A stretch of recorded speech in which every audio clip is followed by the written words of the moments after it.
కేటీఆర్ మెడకు ఈ కారు నేడో రేపో నోటీసులు అరెస్టుకు అవకాశం. కేటీఆర్ పై విచారణకు ఇప్పటికే గవర్నర్ అనుమతి. ఇక మంత్రిమండలి భేటీలో సుదీర్ఘ చర్చా పత్రాలను సీఎస్ ద్వారా ఏసీబీకి పంపాలి నిర్ణయం. పెట్టుబడుల లెక్కలను ఏసీబీ తేలుస్తోంది. నా వ్యాఖ్యలు తుస్సు బాంబో ఏ బాంబో కూడా నా వ్యాఖ్యలు తుస్సు బాంబో ఏ బాంబో కూడా 5 ఆర్డినెన్స్లను కేబినెట్ ఆమోదం. ఇక ఫార్ములా ఈ కార్ రేసు వ్యవహారం పూర్తి స్థాయిలో మాజీ మంత్రి కేటీఆర్ మెడకు చుట్టుకోనుంది. ఈ అంశంలో చట్ట ప్రకారం ముందుకు వెళ్లాలని సర్కార్ నిర్ణయించింది. ఈ కేసులో కేటీఆర్ను విచారించేందుకు ఇప్పటికే గవర్నర్ అనుమతి ఇచ్చింది. ఇప్పుడు ఈ వ్యవహారాన్ని ఏసీబీకి అప్పగించారు. నేడో రేపు కేటీఆర్ ఏసీబీ నోటీసులు జారీ చేయనుంది. ఈ మేరకు కేబినెట్లో సుదీర్ఘంగా చర్చ జరిగింది. సోమవారం అసెంబ్లీ వాయిదా పడిన తర్వాత మధ్యాహ్నం 4:10 నుంచి రాత్రి 7 గంటల వరకు కూడా ముఖ్యమంత్రి రేవంత్ రెడ్డి అధ్యక్షతన మంత్రివర్గం సమావేశమైంది. ఈ సందర్భంగా ఫార్ములా ఈ కార్ రేసులో కేటీఆర్ను విచారించేందుకు గవర్నర్ అనుమతి ఇచ్చిన విషయం సీఎం రేవంత్ రెడ్డి మంత్రివర్గ సహచరులకు వివరించారు. ఇందులో జరిగినటువంటి అవినీతి పైన ఏసీబీ ఇప్పటికే కేసు నమోదు చేసిన విషయాన్ని మంత్రులకు తెలియజేశారు. అనంతరం ఈ అంశం పైన మంత్రుల అభిప్రాయాన్ని సీఎం తెలుసుకున్నారు. చట్ట ప్రకారమే ముందుకు వెళ్లాలని మంత్రులంతా తమ అభిప్రాయాన్ని స్పష్టం చేశారు. కేటీఆర్ పై విచారణకు సంబంధించి ఇప్పుడే నిర్ణయం తీసుకుంటే బాగుంటుందని, ఈ విషయంలో జాప్యం జరిగితే ఉపయోగం ఉండదని మెజార్టీ మంత్రులు తమ అభిప్రాయాన్ని వ్యక్తం చేసినట్టుగా తెలిసింది. దాంతో ఫార్ములా 1 ఈ కార్ రేస్కు సంబంధించి కేటీఆర్ పై కేసు నమోదుకు అనుమతిస్తూ గవర్నర్ పంపిన పత్రాలను సోమవారం రాత్రే ప్రభుత్వ ప్రధాన కార్యదర్శికి పంపాలని నిర్ణయించారు. అనంతరం అక్కడి నుంచి ఏసీబీకి పంపనున్నారు. ఆ తర్వాత చట్ట ప్రకారం ఏసీబీ దర్యాప్తు కొనసాగుతుంది. మంత్రులకు సీఎం వివరించినట్టుగా సమాచారం. కాగా ఏసీబీ దర్యాప్తులో భాగంగా తొలుత 1-2 రోజుల్లో కేటీఆర్కు నోటీసులు ఉన్నారని, ఆ తర్వాత ఆయన్ను అరెస్ట్ చేసే అవకాశం ఉందని ప్రభుత్వ వర్గాలు వెల్లడించాయి. ఈ కార్ రేస్ పేరిట 2-3 విడతలుగా దేశం నుంచి విదేశాలకు పెద్ద మొత్తంలో డబ్బులు వెళ్లాయని, అక్కడి నుంచి తిరిగి ఎక్కడికి వెళ్లాయో ఏసీబీ విచారణలో తేలుతుందని మంత్రి మండలి అభిప్రాయపడింది. అలా విదేశాలకు వెళ్లిన డబ్బులకు సంబంధించి ఆర్బీఐ అనుమతి ఉందా లేదా అనే అంశం కూడా విచారణలో తేలనుందని కేబినెట్లో చర్చ జరుగుతోంది. ఏదో దొంగేడు ప్లేడుస్తున్నారు ఇప్పుడు బీఆర్ఎస్ పార్టీలు కేటీఆర్ అరెస్ట్ చేస్తా అంటే, కానీ ఇది ముమ్మాటికి తప్పే. నీ అయ్యే సొమ్మో లేకపోతే మీ తాతల సొమ్మో కాదు కదా, అంతా తెలంగాణ ప్రజల సొమ్ము. 55 కోట్ల రూపాయలని ఎట్లా నువ్వు ఇష్టానుసారంగా ఒక అనుమతి లేకుండా, ఒక అప్రూవల్ లేకుండా నోటి మాట వెంట ఇచ్చేస్తావు? నీ ఇంట్లోకి వెళ్ళి ఇచ్చిన ఆస్తి కాదు కదా అది. మీ డాడీ సంపాదించిందో లేకుంటే మీ తాత సంపాదించిందో అయితే నువ్వు ఇష్టం వచ్చినట్టే ఖర్చు పెట్టుకో, ఊరేగు, తందనలాడు, తాగు, ఏమైనా ఎంజాయ్ మీ ఇష్టం. అది ఎవరు కూడా తప్పు పట్టరు. కానీ ఖర్చు పెట్టే దాంట్లో కూడా కొన్ని లీగాలిటీస్ ఉంటాయి. అవి ఆలోచన చేసుకుని ఖర్చు పెట్టుకో, మీ తాత ఆస్తి అయినా మీ తండ్రుల ఆస్తి అయినా కూడా.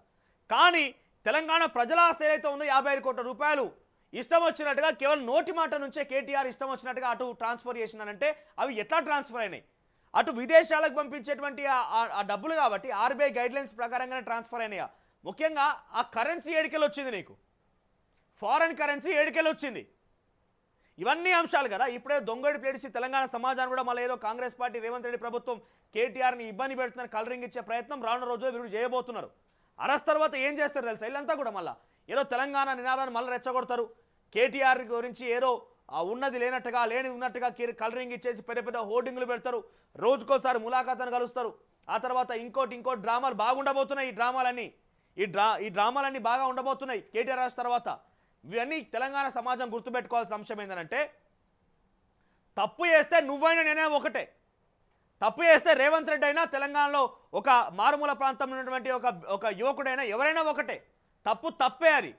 కానీ ఏ స్థాయిలో తప్పు చేసినావు, ఏ రకంగా తప్పు చేసినావు, ఏ సినారియోకి తప్పు చేసినావు అనేది గమనించాలి. ఇక్కడనే తెలంగాణ సమాజానికి సంబంధించినటువంటి 55 కోట్ల రూపాయల ఆ సంపదని, ఆ డబ్బులని ఈయనకి ఇష్టం వచ్చినట్టుగా ఏ రసీదు లేకుండా, ఏ రిసీట్ లేకుండా, ఎవరి అనుమతి లేకుండా ఒక అధికారితోని అటు బదలాయించేసిండు. అది కూడా ఫారెన్ కరెన్సీ. ఈ తప్పు చేసినందుకు అరెస్ట్ చేయాలా వద్దా మీరే చెప్పండి. తెలంగాణ సమాజం చెప్పాలి. నేను ఆయన ఏదో వ్యక్తిగతంగానో లేకపోతే మాకు ఆయన గొట్ట పంచాయతీ ఏం లేవు, ఆయనకు మాకు ఏమన్నా సుతారికం లేదు, పంచాయతీలు ఏం లేవు మాకు. తెలంగాణలో ఎవరైనా కూడా రేపు రేవంత్ రెడ్డి ఈ రకంగానే బాగా చేసుకుంటూ వస్తున్నాడు. ఏదో ప్రయత్నం చేసి ఏదో చేస్తా అని చెప్పి ఈ కారిడార్లు, ఫ్లైఓవర్లు అని చెప్తున్నాడు. ఇక్కడ కూడా ఏమైనా తప్పు దొరికినా కూడా ఆయన కూడా అరెస్ట్ చేయాలని డిమాండ్ చేస్తాం మేము. ఆయనప్పుడు కూడా విచారణ చేపట్టాలి. అయితే ఎప్పుడైతే అరెస్టు విచారణ జరుగుతుందో ఆ డబ్బులు తిరిగి తీసుకురాలేం కాబట్టి వీళ్ళ ఆస్తులో నుంచి జప్తు చేయాలి. ఈయన అఫిడవిట్ దాఖలు చేస్తారు కదా. ఈయన ఎమ్మెల్యేగా పోటీ చేసినప్పుడు, మంత్రి అయినప్పుడు, తర్వాత 2 సార్లు మంత్రిగా వివరించినప్పుడు, మొన్న ఎమ్మెల్యేగా పోటీ చేసినప్పుడు ఒక అఫిడవిట్ ఇస్తారు కదా. ఈ 55 కోట్ల రూపాయలు మనం తిరిగి తీసుకురాలేని సాధ్యం కానప్పుడు ఈ కేసులు విచారణ అంటే ఏమొరగ తెలంగాణ సమాజానికి. తెలంగాణ సమాజానికి ఏం ఒరగరు. పైన మళ్ళీ ఇలా కలరింగ్ ఇలా డ్రామాలు చూడాలి తప్ప ఏం తెలంగాణ సమాజానికి రూపాయి ఈ సమెత్తు న్యాయం జరగదు. ఆ న్యాయం జరగాలంటే ఎట్లా అంటే వీళ్ళు ఏదైతే 55 కోట్ల రూపాయలు కేవలం మౌఖిక ఆదేశాలతోనే జారీ చేసిరో బదలాయించేసిరో దాన్ని తిరిగి వీళ్ళ ఆస్తుల నుంచే జప్తు చేయాలి. అది ఎవరైనా చాలా క్లియర్గా చెప్తున్నా, ఎవరైనా కూడా రేపటి రోజున రేవంత్ రెడ్డి అధికారంలో ఉన్నాడు కాబట్టి రేపటి రెడ్డి అధికారం నుంచి వైదొలిగినాకనో ఆయన పక్కకు జరిగినాకనో ఆయన విషయంలో కూడా ఇటువంటి ఆయన స్కామ్ల ఆరోపణలు వస్తే అది నిజమని ప్రూవ్ అయితే అన్ని రకాల ఆధారాలు సమకూర్చుకుంటే ప్రభుత్వాలు ఆయన కూడా అరెస్ట్ చేయవచ్చు. ఆయనకు సంబంధించి ఆ డబ్బులు అరెస్ట్ చేసిన మాత్రం తెలంగాణ సమాజానికి తిరిగి రావు కాబట్టి ఆయన ఆస్తులో నుంచి ఈ డబ్బును జప్తు చేయాలి. మళ్ళా ఎస్ 55 కోట్ల రూపాయలు ఇప్పుడు పోయినాయి, రానైతే రావవి. ఈయన అరెస్ట్ చేసినా రావు, కేసు పెట్టినా రావు, ఏం చేసినా రావు, తిరిగి రావవి. ఇవి వస్తాయి ఎంతో కొన్ని తెలంగాణ సమాజంలో మారుమూల ప్రాంతాలలో ఇంకా రోడ్లు లేని ఊర్లు ఉన్నాయి, ఇల్లు లేని జనం అనేక మంది ఉన్నారు. ఏదో రకంగా తెలంగాణలో ఉపయోగపడతాయి కదా పైసలు. సో అప్పుడు ఏం చేయాలి, ఈయన ఆస్తుల నుంచి జప్తు చేయాలి. కేటీఆర్ ఆస్తుల నుంచి ఆ పైసలు జప్తు చేయాలి, ఆ డబ్బులు రికవరీ చేసుకోవాలి ఆయన దగ్గర నుంచి.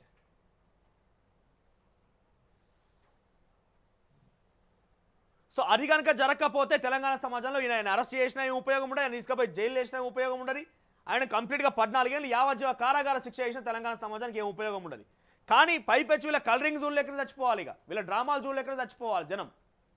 అయ్యో కేటీఆర్ అరెస్ట్ చేసిర్రు, కేటీఆర్ అరెస్ట్ చేసిరని చెప్పి వాళ్ళు చూడరు. ఇక డ్రామాలు తెర మీకు ఎట్లా వస్తాయో 2-3 రోజుల తర్వాత అరెస్ట్ అయిపోయాక ఇక ఒక్కసారి మొత్తం ఉన్నోళ్ళు లేని అంతా ఎగబడి కేటీఆర్ మీద కేసీఆర్ మీద ఆ భక్తిని చాటుకునేందుకు ప్రయత్నం చేస్తారు. ఎట్లా చేస్తారు చూడండి. ఇంకేమున్నది, ఇక ఆర్ఓఆర్ బిల్లుకు సంబంధించి బీఆర్ఎస్ ప్రభుత్వ హయాంలో జరిగిన విద్యుత్ కొనుగోళ్లపై జస్టిస్ లోకూర్ కమిషన్ ఇచ్చిన నివేదికపై మంత్రిమండలి సుదీర్ఘంగా చర్చించింది. కమిషన్ నివేదికను మంత్రులకు సీఎం వివరించినట్టుగా సమాచారం. దీనిపై కూడా మంత్రుల అభిప్రాయాన్ని సీఎం తెలుసుకున్నారు. నివేదిక అసెంబ్లీలో ప్రవేశపెట్టి చర్చించాలని నిర్ణయించినట్టు తెలుస్తోంది. అలాగే ఆర్ఓఆర్ బిల్లును కూడా ఈ అసెంబ్లీ సమావేశాలు ప్రవేశపెట్టాలని నిర్ణయించారు. అయితే బిల్లు ముసాయిదాకు మంత్రిమండలి సోమవారం ఆమోదం తెలిపిందని తెలుస్తోంది. దీనిపై కేబినెట్ మరోసారి సమావేశం కావాలని భావించినట్టుగా సమాచారం. ఇక 5 ఆర్డినెన్స్లకు మంత్రిమండలి ఆమోదం తెలిపింది. పంచాయతీరాజ్ చట్ట సవరణకు గ్రీన్ సిగ్నల్ ఇచ్చింది.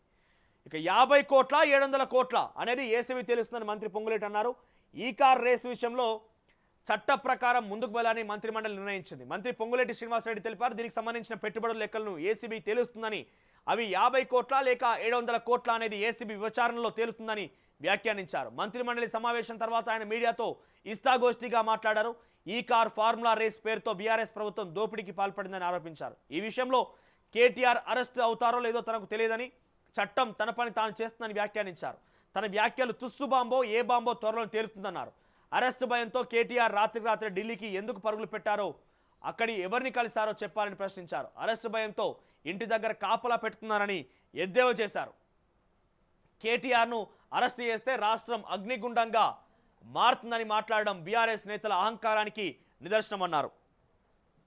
తాము ఎవరిపైన కక్షపూరితంగా వ్యవహరించడం లేదని, గత బీఆర్ఎస్ ప్రభుత్వ హయాంలో జరిగిన అవినీతి అక్రమాలపైన విచారణ జరుపుతున్నామని చెప్పారు.